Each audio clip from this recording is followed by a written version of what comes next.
Our verse today is 1 Samuel chapter 1, verse 28. Therefore I have lent him to the Lord.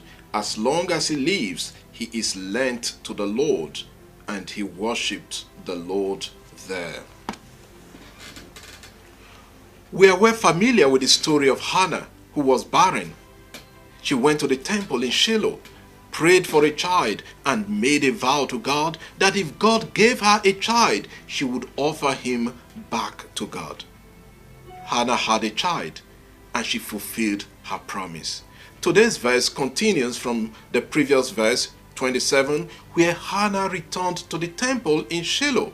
She said, "For this child I prayed, and the Lord has granted me my petition that I made to him." She continues in our verse today. Our translation says, "Therefore I have lent him to the Lord. As long as he lives, he is lent to the Lord." And he worshipped there. The first thing we want to consider is the word lent. It is confusing to say in English that Hannah lent her son to the Lord. It would mean that she was giving her son to God on loan. Is that what Hannah meant? There has been debate about the correct translation of the Hebrew word used in the text. The Hebrew word is from the root sha'al, which means to ask or to request. And in some forms, like the Hiphil form of the verb in our verse, it could mean to lend or to give. And that is the sense in which some people translate the word lent. I prefer to use, therefore, I have given to the Lord. As long as he lives, he is given to the Lord. That would be the way I would translate it. I believe this is the sense Hannah wants to express, to give the boy back to God, not to lend him, because we cannot lend God anything.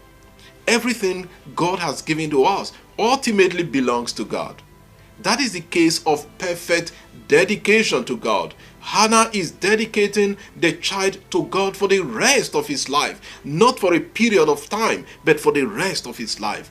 That is in fact what Samuel became. He served in the house of the Lord all his life.